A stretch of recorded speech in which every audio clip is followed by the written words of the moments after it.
Now we move on with our guest, Vice Prime Minister. The floor is yours. Well, thank you very much. When you're invited to speak about identity, especially in this part of the world, you know, it creates too many parallels and links to the past. So this is actually a very visible change. You know, we are talking about identities that shape the future and not identities shaped by our past. And it's a welcome change after being stuck in a discussion about identities for too many years in this region. I will start by saying that I sit at a different chair compared to the other two participants in the discussion. I come from a country that, I dare to say, benefited with all the weaknesses from the common security and foreign policy, and probably was one of the successes among other maybe failures or less visible successes.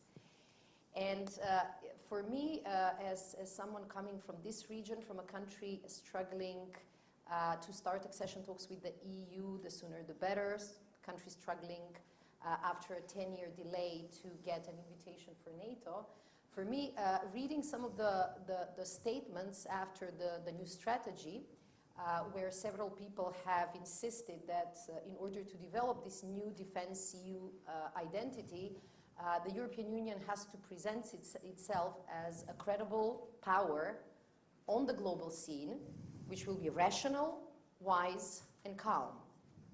I thought that it was a good summary.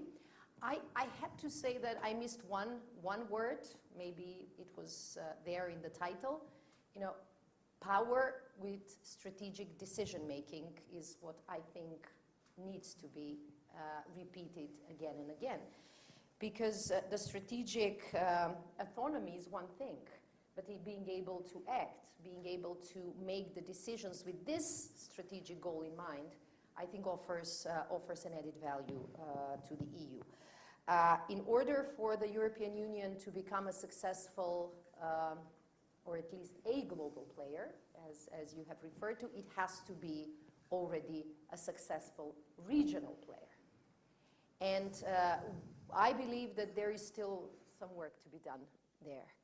I endorse the view that the enlargement was sometimes pushed more by the newcomers than actually by the decision makers in the EU. But it was a successful strategy, and it did provide for an additional security on the continent. So it actually met the criteria, it met the reasoning behind it. And the positive changes recently with the renewed focus on the Western Balkans, I think are the step in the right direction.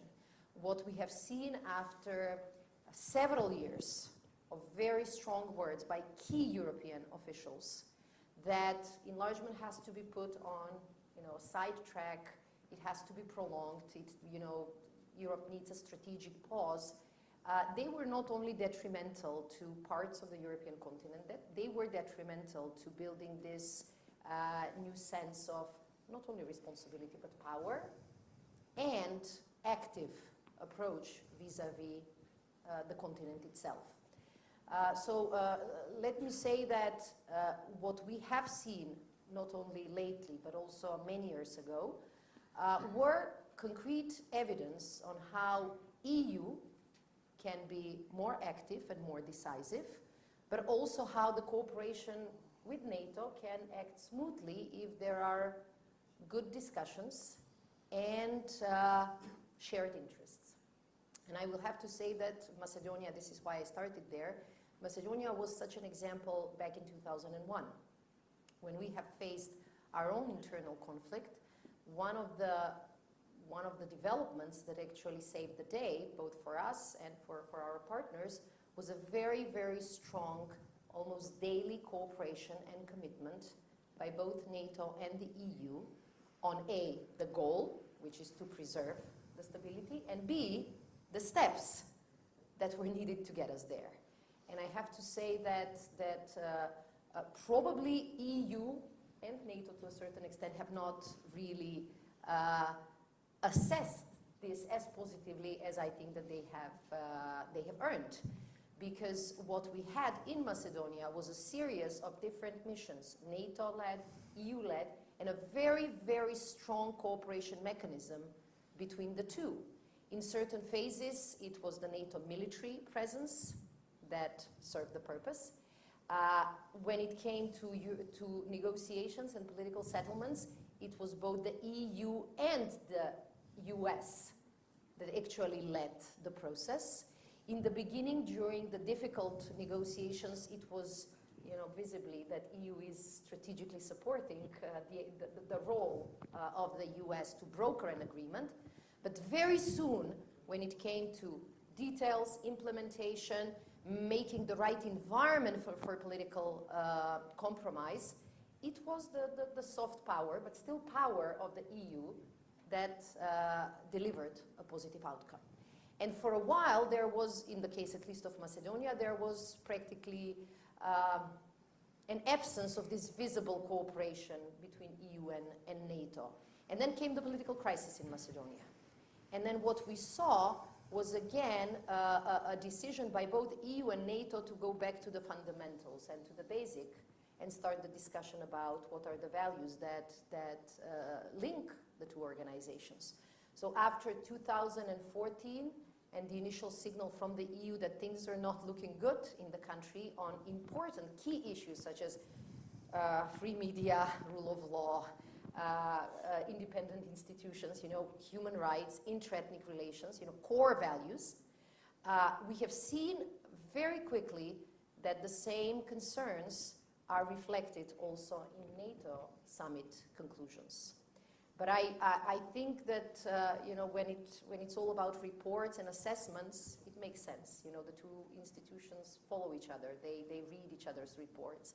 They respect each other's positions.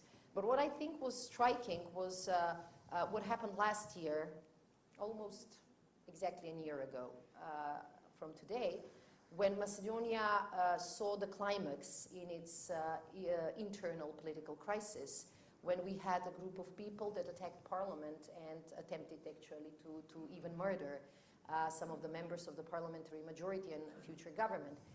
So this was the first time after a while that actually Ms. Mogherini came to Macedonia, and she had a statement saying that she delivers a message on behalf of the EU, but also of NATO.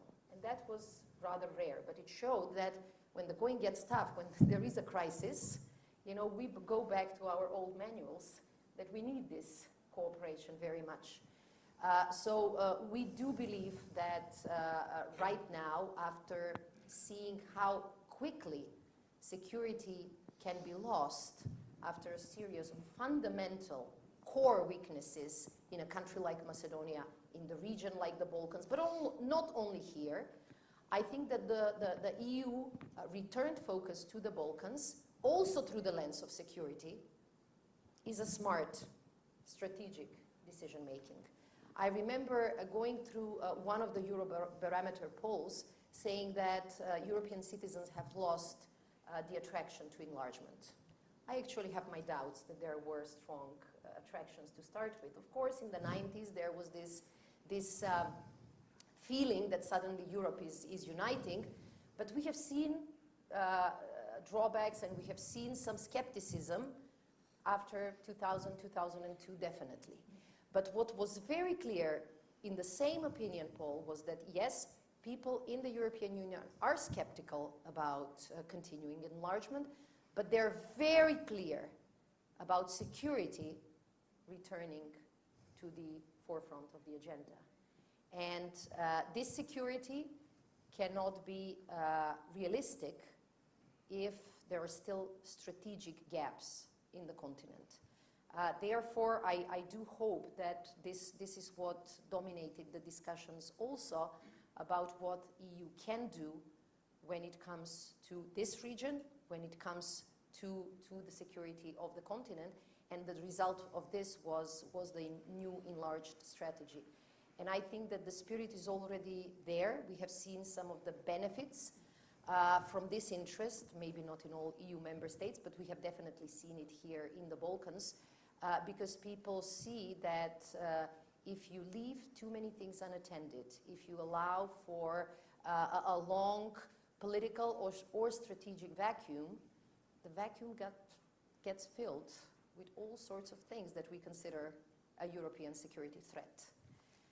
So I do believe that the European defense identity will take some time. I do hope that it won't be seen only through the lens of autonomy, but I do hope that it will provide for more strategic, forward-looking, courageous decisions on behalf of the European Union for the sake of European Union member states, but also for the sake of all of us who depend on strong and dedicated Europe. Thank you.